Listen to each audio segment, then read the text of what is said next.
ghostly host. Who knows what that's from? It's too funny. Such a good ride. Was that I the love Haunted that. Mansion? It is a must-have. Who knows Must what that's from? Go on.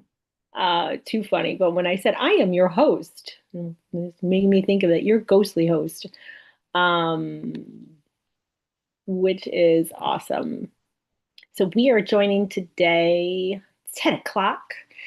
We're here to talk about this senior market, our seniors, what's going on with everyone. How are you making headway in this industry? What help do you need? This is your mini coaching session.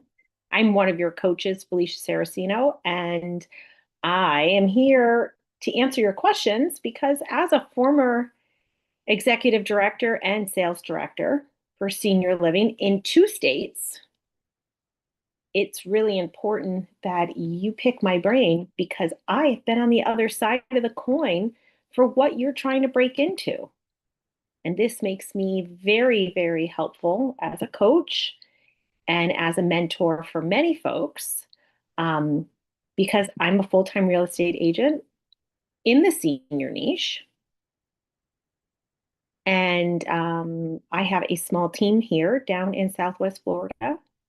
We're currently holding, well, we have 10 live listings and we have two more coming up. So we'll be at 12 real soon. All of them are seniors, which is very important.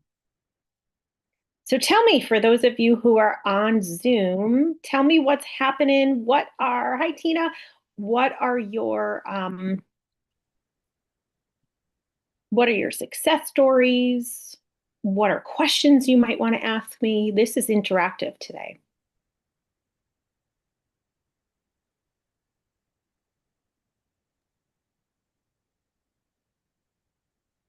Good morning. My question is, we have a lot of senior living facilities around, Mhm. and I know in the past you had mentioned how extremely busy they are. Yeah. How do you approach them? Do you Okay. make an So appointment? first things first, I'm going to challenge everyone who comes onto my call to start changing your words. Words matter. And Okay. use the F word is bad. No facility. It's not a Oh, facility. okay. So a skilled nursing facility is a rehab. A senior living community is a place that they live in because facility brings up a negative connotativity to the word. So I always like to just remind everyone, I'm challenging you all to help with that. Um, how many senior living communities do you have within like a 10 to 15 mile radius from you? To be honest, I don't even know. So more than five, more than Oh yeah, 10? yeah. Okay. So I have 39. Okay. And out of those 39, I whittle down to my core, probably about 12, right?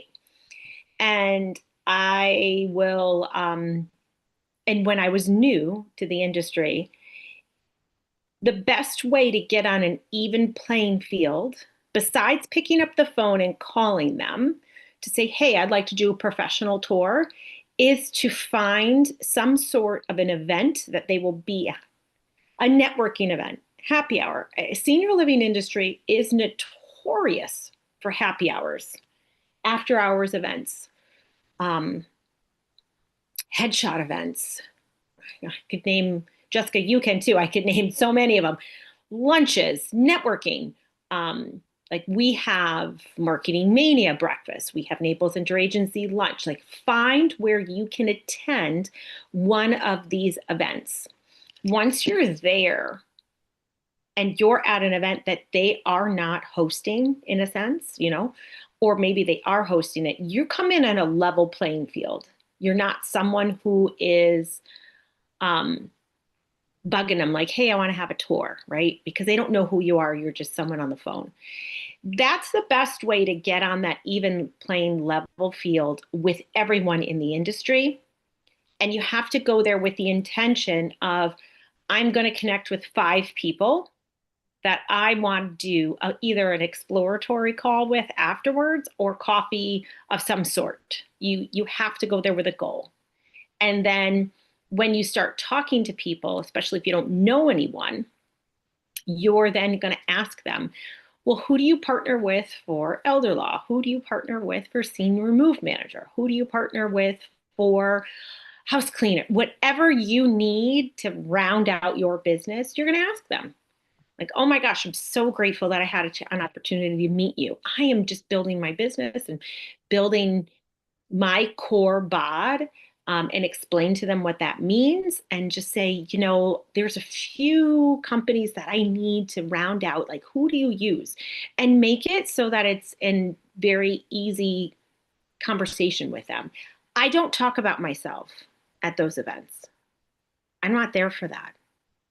And when you go to a networking event, the worst thing that agents do, because I've seen it happen time and time again, is stand up and say, I'm a senior real estate specialist. I'm here to help all your people. Send them my way. Well, I will take the best care of them.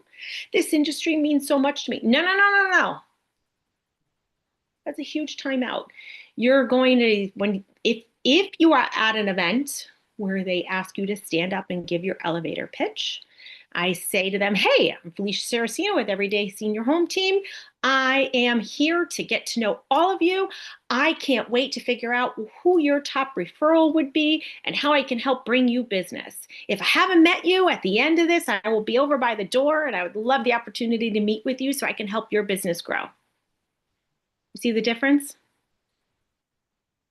Everyone's looking for business, but you are coming in as an outsider of this industry. So you want to get into that business. So I know that was a little long-winded explanation, but I do think that it's important for you to, if you're going to a senior living community and you're getting this, you're constantly getting the door, you're getting a block constantly, you need to go around and figure out how to overcome that. Because that could just be your industry area's perception of people calling them. Because every place is a little bit different. Right. And so I'm like, go around it. Circumvent it and pivot and shift and figure out, how much I hate that word, pivot and shift. But sometimes you just have to.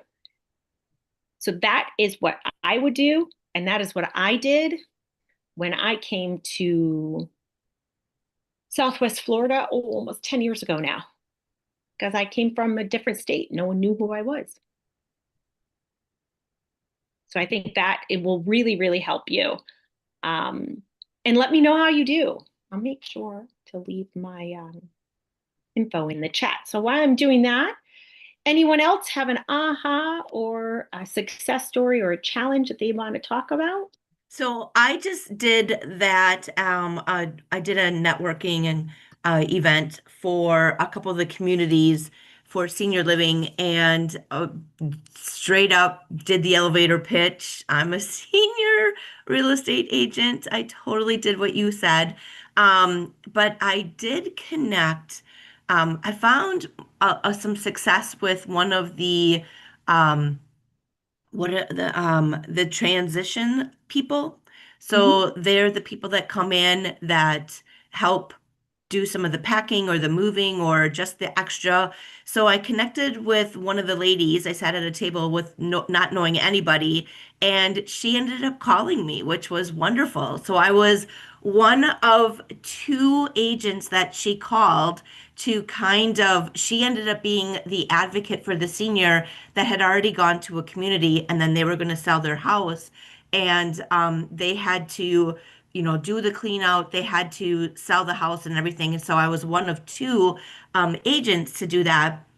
And then I ended up just kind of going through the house, and I actually ended up pitching for myself, for my husband and I to buy their house for cash. So we ended up switching it around a little bit as an investor, and we were looking to explore that avenue, but we weren't able to come up to with a number. And at this time, I haven't received a phone call, so I think that they may have gone with the other agent at this time, which is fine. But I thought the idea of connecting with other senior placement people is a great avenue. And I like your idea about how can I help them because I don't know how to bring value to them. Gotta ask them.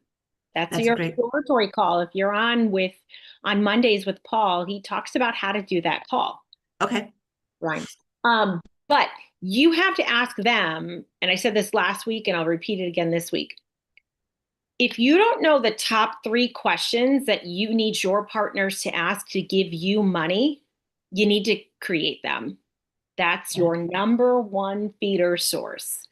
Your partners, your bod, is not going to magically know what questions to ask, except you have a realtor. You're Yes. not a realtor. You were more than that, right? So you need to have those 3 questions that they need to ask. You, in return, need to ask them what 3 questions they need you to ask your clients to get them business. I know what my partners need me to ask by now. I mean, I would hope so, right? Um, I would hope at this point, after doing this for 6 years, I hope I would know what questions, right? Yeah. It becomes a funnel seeking lead when you have someone that you're putting through the sales funnel. And we all know, we've all taken tons of sales training because if you're a realtor, you're doing sales training, right? And so I distinctly remember in senior living, I went through grueling sales training for the sales process, right? And the more resistant you are to that, the more your results get limited sometimes because they're there for a reason for you to help people get down that sales funnel to where you need them to be. And if you're able to master that, like I'm the really great at like, oh, my kids are coming down. Oh, where are they coming down from? Where do they live? How many grandkids do they have? How many children do you have? Which one of them are your power of attorney? Are all of them your power of attorney? Like I'm really good at like like getting through those questions at a pace that works for each person. Because in the end, I need to know how I'm going to help them if, God forbid, one of them ends up in the hospital. Who am I going to reach out to? So this way, I already have my discovery done. Now, working in senior living and moving folks in and doing that discovery is something that they teach you really, really, really well. Kind of like when you get your buyer um, training for your buyer representation, right? Your exploratory buyer's training, whatever that may be. We have to flip that and do that for our sellers and for our senior sellers. Because in the end, you need way more information than timing of the house, where they're going, what are they going to do with their stuff? Because Yeah. anything can happen during a senior real estate transaction. And you also don't want to have that transaction unraveled 6 months after you closed. Because we just had that happen down here, not with myself, but one of my elder law attorneys just told me of a case that just happened down here. And Oh, wow. it was like a wake-up call. Like, oh, we got to get everything, dot your I's, cross your T's. Like we have to make sure because seniors are our number one sellers in our nation right now. Baby boomers are. And if you're paying attention to any of my social media, I'm talking about the grandma renovation. And it's because all of my properties need renovation. And so everyone is so focused on, I want to find that turnkey home where all I have to do is bring a toothbrush and my suitcase And that's all I care about, right? Well, all of my properties need a reno. And then you would say, well, why don't you have them do a mini reno? Well, it's season. All of my contractors are 6 to 8 months out on season. So how do we balance that? Because we go from like 100,000 people to 300,000 people, and everybody wants to get their renovations done while they're here, you know, when you're in a seasonal market. And I'm just giving you a glimpse into some of the objections we get. So now I'm really focused on, with the number of homes that are coming on the market, they're all baby boomer homes right now. They may need some renovation. And what's a red flag renovation that's going to be more than just cosmetic, right? Because cosmetic to me, and in my experience, and tell me if you think this is true, is paint, floors, maybe a mini kitchen remodel. It could be countertops, faucets, doors on cabinets. A lot of times replacing the cabinets is cheaper than the doors. It depends on the style of cabinet, type of a deal. But mini curb appeal, not moving walls and Removing the senior bathtub. oh, I have one of those right now. Yeah. People are like afraid of it. And they're like, Yeah, yeah. and so it's like you have to circumvent that. So at the end of the day, it's our job to showcase how we can get these properties sold. But you're doing a great job, and kudos to you. One question for you. After they gave you that referral, that senior move manager, what did you do for that agent? What did you do for that senior move manager? What was your follow-up for them? I did have a conversation with them a little bit more as far as chatting with them to say thank you for sending that over to me. Just having a little bit more of a question as far as why did they not choose me? What can I do to improve better? Because again, I never got a chance to even meet the seller. I was going through the advocate. So it was basically pitching to her, what about me did you not like? So I wanted to learn that in that aspect. And that, and when I talked to her last week, she said that they hadn't picked yet. But I haven't caught back up with her as far as that. So I need to do that again. But your question is on par about what have I done for her? And I haven't. Would you recommend like sending her a small thank you note gift, like to one of the chocolate shops around here? I always do something local, something small, $10. $10? Okay, that's what I was going to ask. And because you have shipping, I like to mail it and have it sent to them Yeah. rather than me dropping it off, because it's a nice little surprise. Like I do these like mini candles for ones that actually convert. Oh, I can't get the top back on. I do one of these mini candles here. Okay. And then do you do levels, like somebody who had just passed your name and then somebody that actually came through and okay. So Yeah. the small, like the ones, so, and let me make this clear. A referral to me, and you need to think about this as well, is not like ring, ring, ring, ring. Hey, Felicia, it's Sarah. I have a referral for you. Oh, yeah, yeah. She's in Gray Oaks.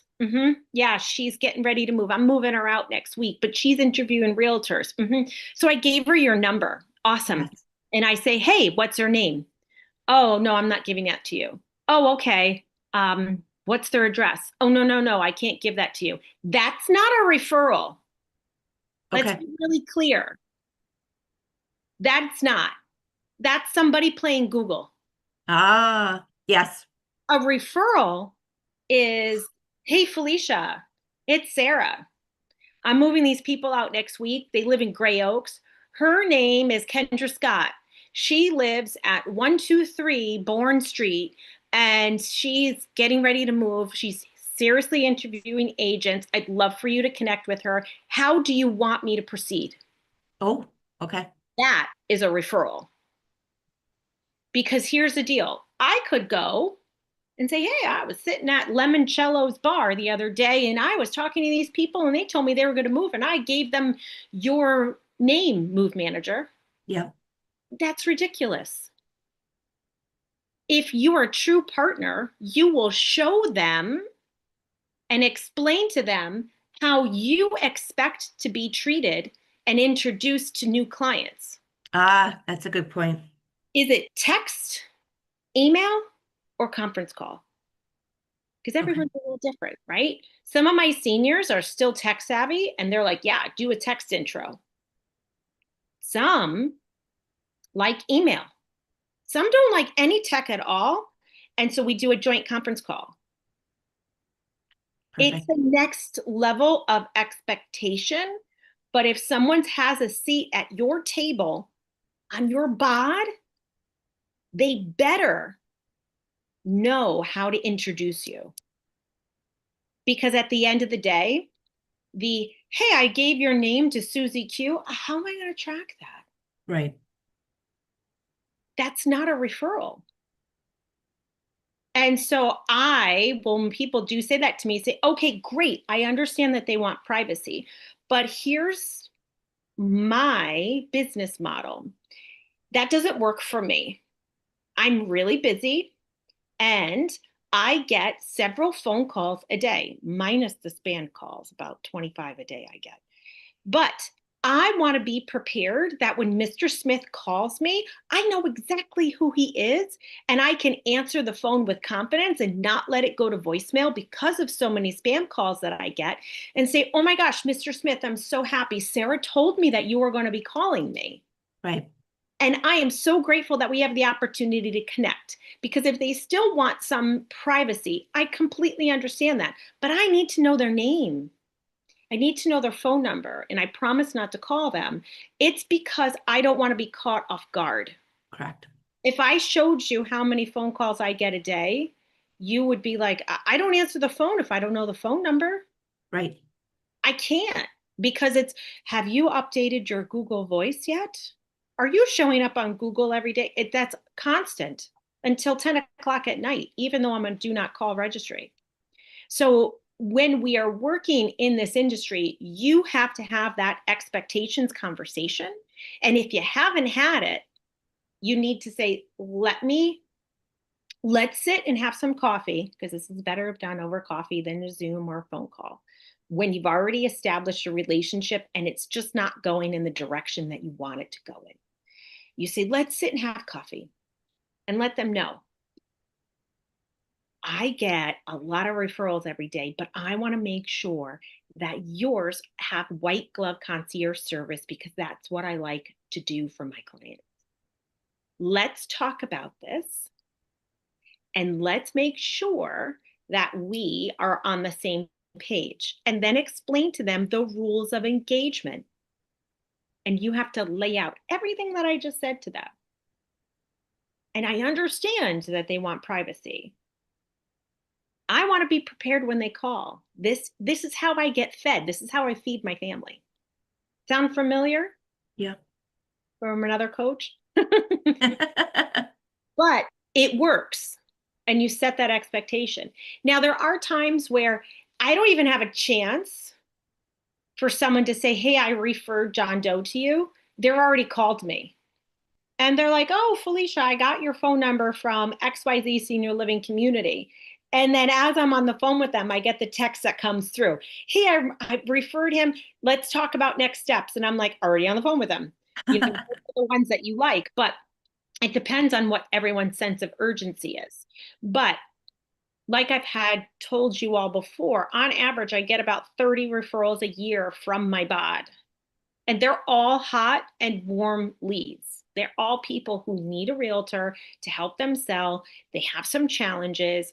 They're aging and they need to get that property sold ASAP, right? And yes, they get referred to multiple agents. We know that.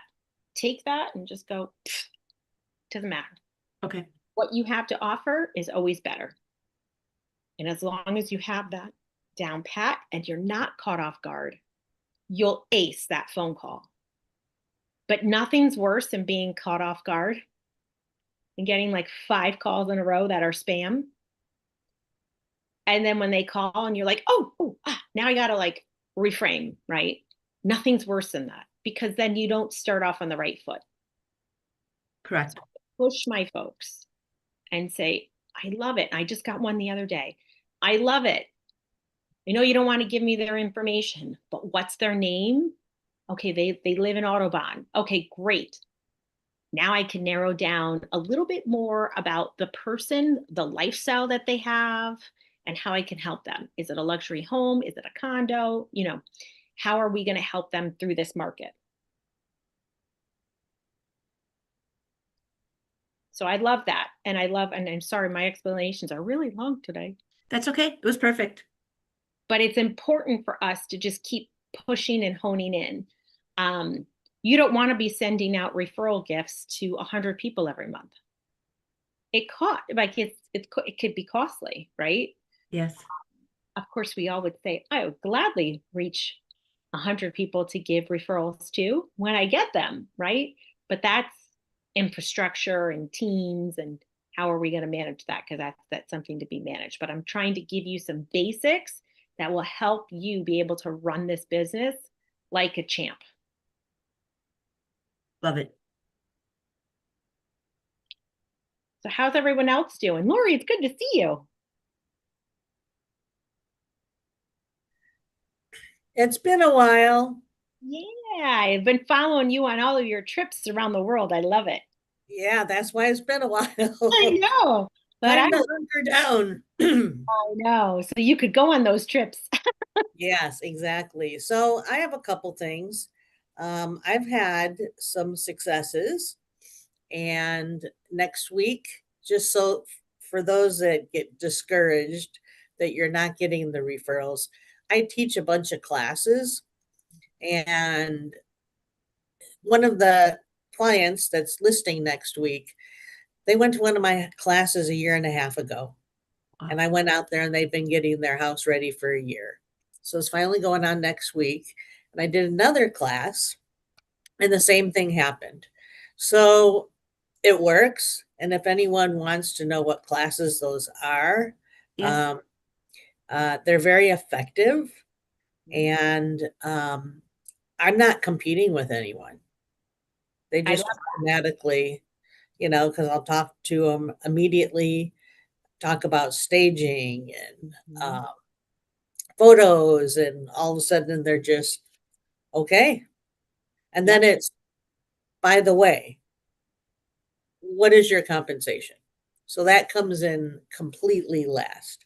But the other thing is, I'm going to a senior provider network meeting, and today, and I know most of the retirement communities, but I've never received a referral. So I have an opportunity today to, I think I'm not teaching them how to give me one. Mm-hmm. So do you have any, well, I know you have insight on that. Of course. So first off, a couple of questions. What are some of the topics that you're teaching at their in-person classes, I'm assuming? Senior housing options, aging in place, downsizing, and how to get top dollar for your home. Let's see. All right, you all have that. I can't write that out. And if you want me to send my presentations, I can do that.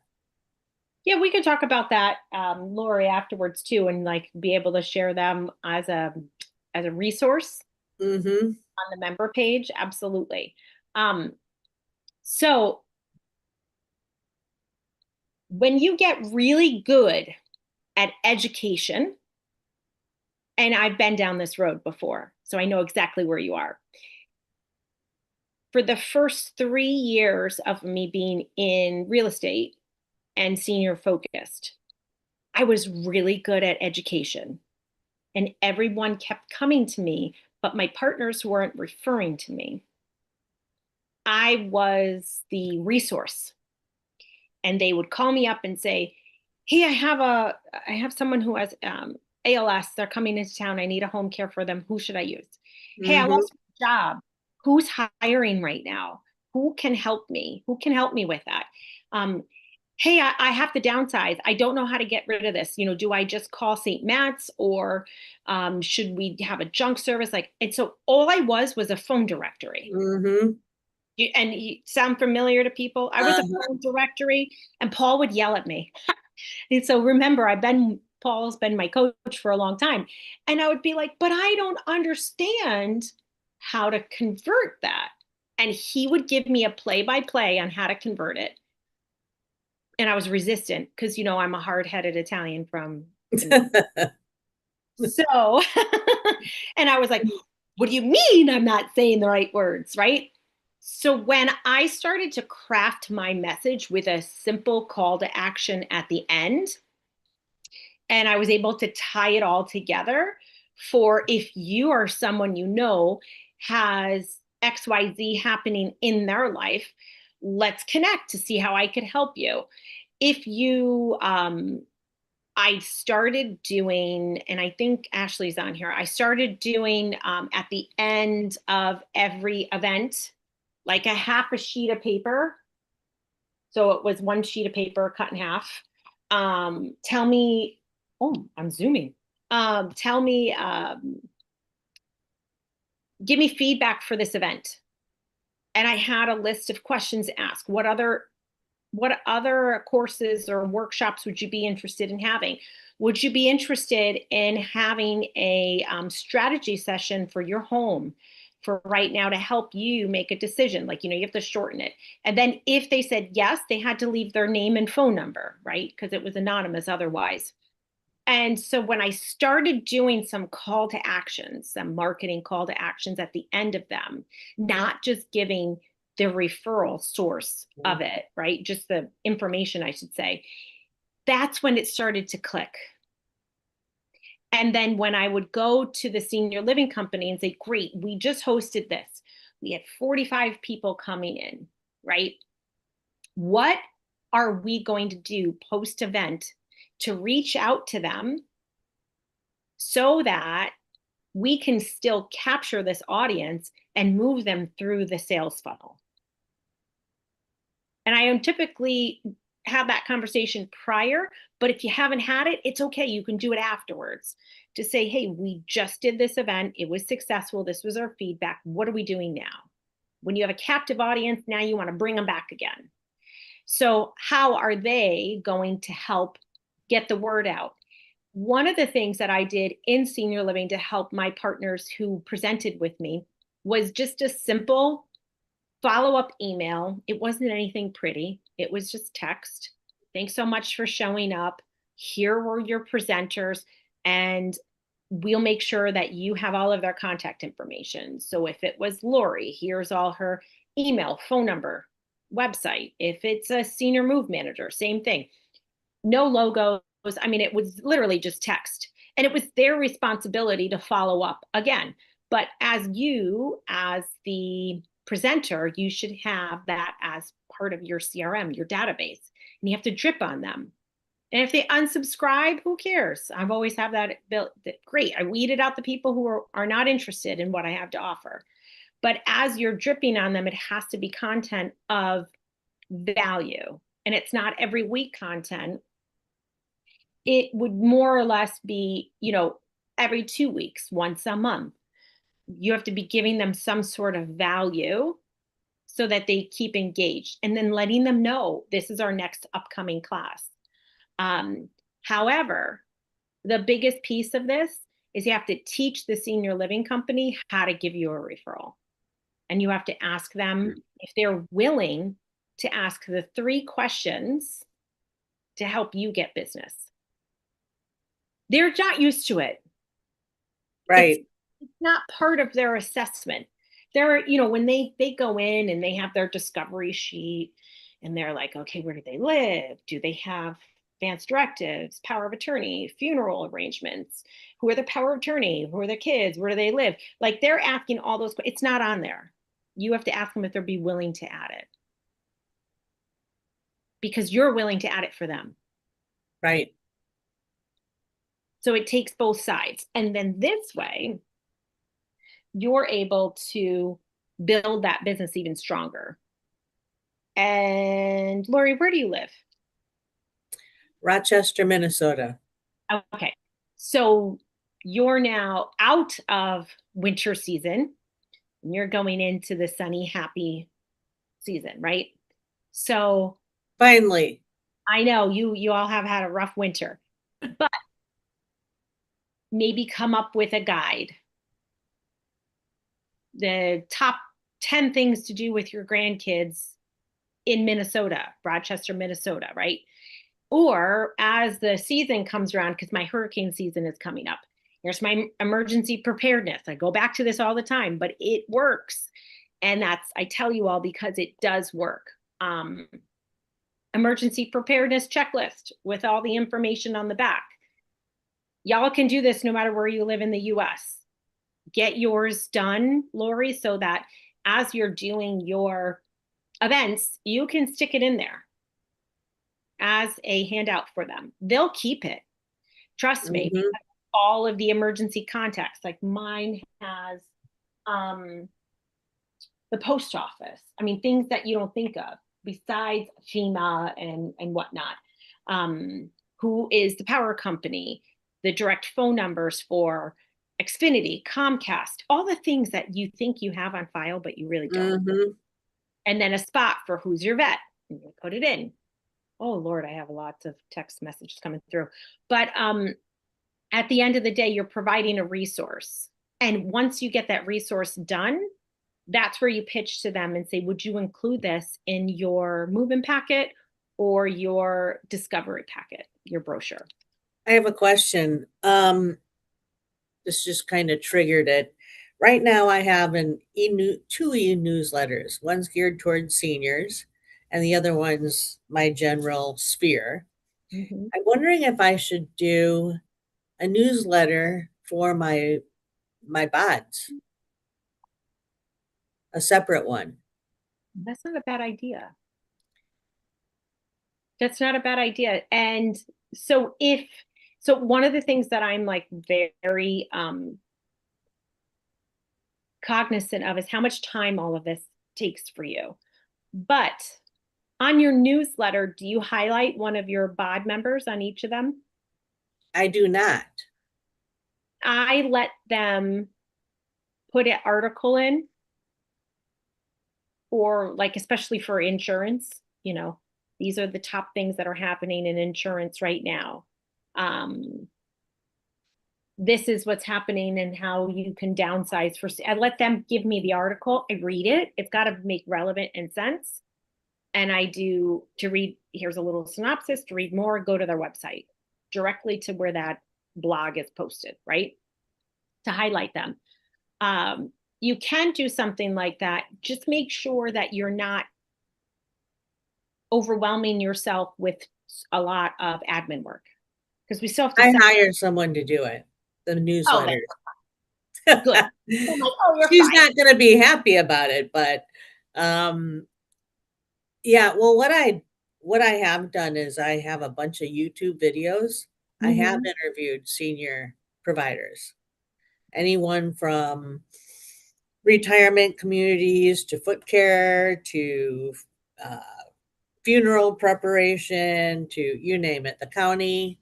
And I do have a link on my newsletter to the videos, Oh, that's perfect. but it sounds like it would be more or advantageous to do a little spotlight on one of them on the newsletter and then link them And to the link it. video. And then make sure that you're recycling your content on your social media pages And too. I do. Yeah, which is great. Remember something. There are 365 days in a year. How many of you post every day? Raise a hand. Something senior related or Anything on social media. How many of you are posting every day? I Um, I mean I Probably answer about 5 days. I follow social media experts, and then I also follow like Rory Van Vander, Gary V. You have to post every day, multiple times a day. And I will tell you, when I see people in the community, they'll go, "You look familiar." And I'm like, "I do? Yeah, you look really familiar." And I'm like, "Oh, it's because you probably saw my social media." "Oh, yeah, that's where I saw you." I post every day. And I try to post sometimes 2 times a day. So I have multiple different social media, right? So I have my Felicia one, right? Me personally, Felicia Saraceno, it's public. I have my real estate team. I have my coaching stuff for the senior lady, right? And then I have Facebook, Instagram, LinkedIn, TikTok. I get at least 5 leads from TikTok a year. TikTok, I post sometimes 5 to 6 times a day. Wow. And it's because I'm trying to grow a creator account, which is something that I kind of am interested in. And I'm trying to get different things out there for different reasons. Set TikTok aside. On Facebook, I'm live on Facebook, so it's hard for me to see. My average views over the past month are over 300,000 views on Facebook. I get messages all the time. I always forget to check my other inbox. It's something that is just not wired in me. But the reason why I'm telling you this is where you could pick up your leads. Before doing this, because I've been listening to Gary Vee to post every day. It's free. It's free. It's free to post. It's a free outlet. Why aren't you posting? And so I'm like, okay, he's right. And I'm like, what am I afraid of? Right? Because like we inhibit our own selves. So it's and I track where my leads come from. On average, my social media leads are 31% of my business. Wow. This year, and that's from years past. This year, I'm now posting multiple times a day on different platforms. LinkedIn, I'm the worst at because you can't post the same things that you would post on Facebook and Instagram on LinkedIn, right? It's a different audience. So it's got to be geared different. This year, I'm going to track it and see how that 31% can become 40%, right? See what type of an increase it is. I've also been watching the insights to see what people like, what people don't like. My text, just plain text, gets more hits than a reel. My photos get 140 more percent of opening and going through than a reel. So I said, well, why am I so reel focused? So I have to be more text and photo focused. So your insights will tell you what you need to put the gas on and what you need to put the red light on. So I'm listening to it. And as I started to listen to it at the beginning of the year, Facebook kept sending me messages. We like the content you're sending. It's very informative, the content that you're sending. We now pushed you out to a broader audience. So when I started getting those messages, I was like, why? I keep doing it. And so now I want to get that 300,000 up to 400,000. So as we grow, and this is compiling all of my accounts together. As we grow and move that through, you have to look at that for yourself and say, okay, I'm posting every day, but I'm only getting, in the past 28 days, I'm only getting 2.8, so 2,800 views. Is that an increase from the previous 28 days? Did it go up? Did it go down? And what fueled that and took the gas off of it? So use that as your insight. But Felicia, may I ask a question? yeah, Um, I try and consecutively post on social media. I have my days where I didn't make it, but I do try and do at least a post a day. My question for you is, we know that it's atomic habits, right? We know that by doing one thing and then another thing, then you'll do said post, right? So for you, what do you do throughout your day to be like, okay, time to post, okay, time to post? Like, what are those triggers, or how do you set that expectation? Do you set alarms? Like, what does that look like for you? I batch everything. I've been doing this for a long time, and I've been trying to maintain um, a post a day. Like, oh, I'm going to remember. Newsflash, I don't remember. Yeah. I get a phone call and then I'm like a butterfly. I batch post. I use the Meta Suite in the back office and I post as far out as it will let me go, Okay. like a whole month at a time. Now the key is to remember when that month is up, post again, right? But I batch post everything. And the other thing that I've been learning from doing all the training that I'm doing, and remember, and I haven't talked about this in a while. I have not to talk about my morning routine, but I have a walk-in shower with a huge ledge. I take my phone and I put it at the farthest part of the ledge and I listen to Gary Vee talk about social media. I listen to Rory talk about social media, Cody Sanchez.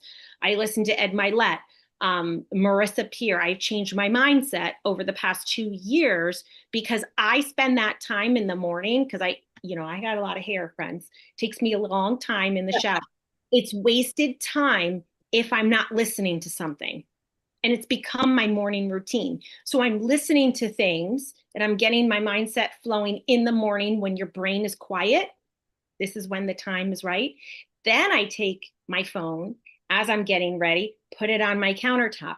Now that it takes me about an hour and a half to get ready in the morning. Sorry, I know I got a lot of hair. And so I take that time, even I can get ready in a half hour as well, but I don't miss that opportunity for that time to not listen to something to improve me. And what they're stating is don't post and ghost. So if you've seen I'll take this week as an example. I started out on baby boomers selling their homes and how much work needs to be done with them. And then what's the red flags and what's the green flags for renos. So I started out with that. Then I talked about grandma homes, grandma renos. Do you want a list? I have the list ready to go in my notes. Boom, here we go. I send it out myself personally. And then today it's another trigger for something. So what I'm doing is consecutively talking about the same things for the entire week. So I'm like, I have a story happening. Not only is that story going to build your audience, now that social media is not really using hashtags any longer, it has to do that the words are flowing for the algorithm to pick it up. Once they find your ideal client to give that to, now they've identified it. Don't lose it. Same with an event. Don't lose it. You have a captive audience. Now we double down and keep talking about it every day. And it's no different than if I want to talk, because I talk on TikTok a lot about my travel that we do. And it's like, I got my Disney stuff. Well, I'm now talking about Disney for the next 5 days and not breaking that cycle. So it's the same thing. You want to make sure that you're talking about this same thing consistently to get that.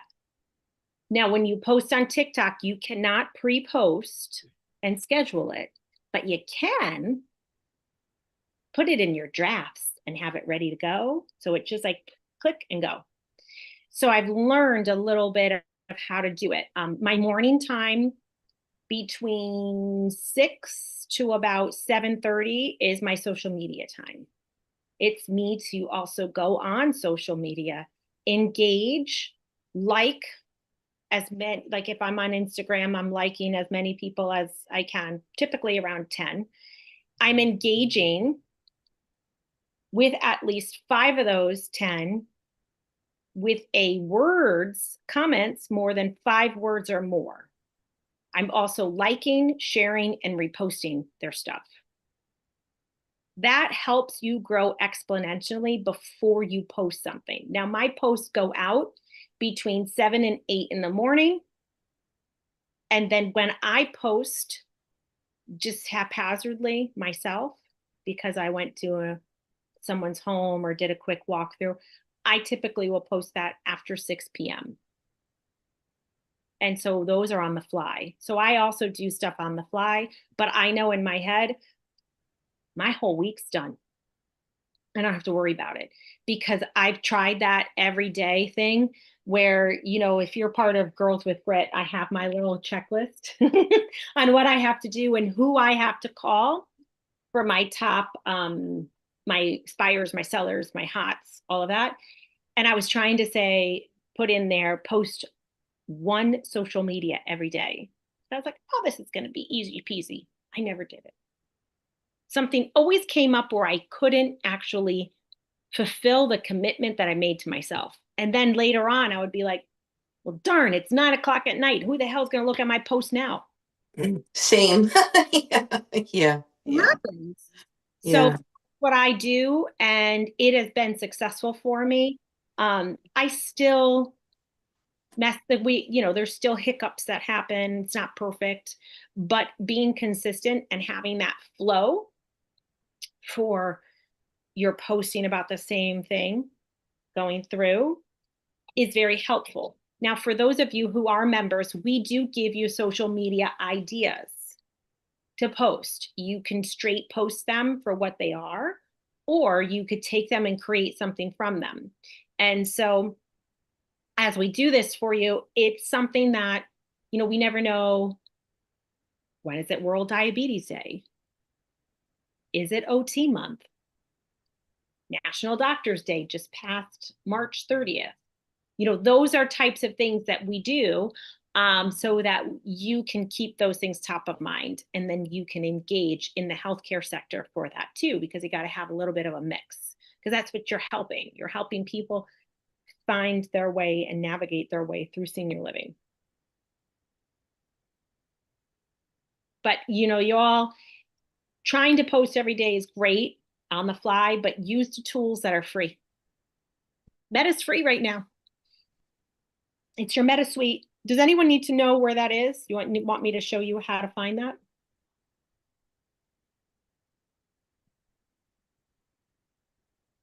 No? You all know how to get to it? We know where it is. We just don't use it, it sounds like. Oh, Donna said yes, please. I'm like, I don't know. I'll show you. Let me go to home. I have too many pages open. So when you go to your page, I'm just gonna quickly, for those of you who are watching online, sorry, I can't show you. When you go to your page here,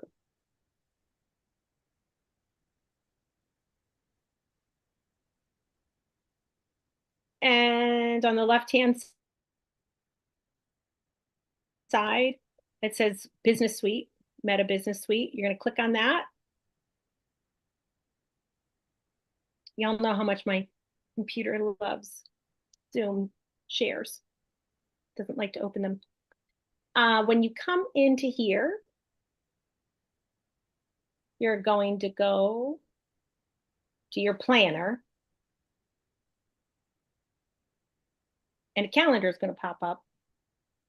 And I am set this week to go and update my content. I'm actually flying out to Austin on Saturday for the Girls with Grit conference. So I love airplane time because it's my time where I can just work. And I schedule everything out. So I have a full week here. Now what does this say? Meet Manuus, your new AI work partner. I have no desire for that. So when you want to schedule something, say a post, you just pop in here. You put your content in, you upload your photo, make sure your Instagram and Facebook are connected. Choose the time that works for you. See, it tells me active times. Got 7 p.m. and 4 p.m., right? There we go. Put it in. Add your photo or your video. Customize what you want to write. You have your times. Those are your active times. Collaborators is something that you can use when you want to post something from your business account to your personal account. I do this every now and then, and I add myself as a collaborator because people who are on my personal site need to still understand what I do. So I always drop that in. And doing it this way helps to make your algorithm go higher, because if you did it as a separate post, it's not going to build off of your original post. This will help build off of that. And then just schedule it. Make sure it's public and schedule it. And then I do that and I put it out. And then the times that I copy over to even my Google My Business page or Instagram. I do that as well. So I hope this was helpful. I know we went a little long today, but I hope you found this helpful. It's when you're working with social media, it's not one size fits all, right? And it's not one technique works for everyone. You have to try and find your rhythm. But I am doing my best to grow that side of my business so that all the time that I do spend on social media has an ROI. Because then otherwise I'm just liking my friend's stuff. And that's, Mhm. sorry. I like to like everyone's stuff, but at the end of the day, we have to work and bring money in order to feed our love for this industry. All right, my friends. Well, if you found this helpful today, please write a post on our Facebook group page. Let everyone know. Loved all of the comments today. I love helping you all. And up above is my email address. I'll copy and paste it and put it in here just a little bit. And let me know how I can help. Thank you. All right. Thank you all so much. Have a great day.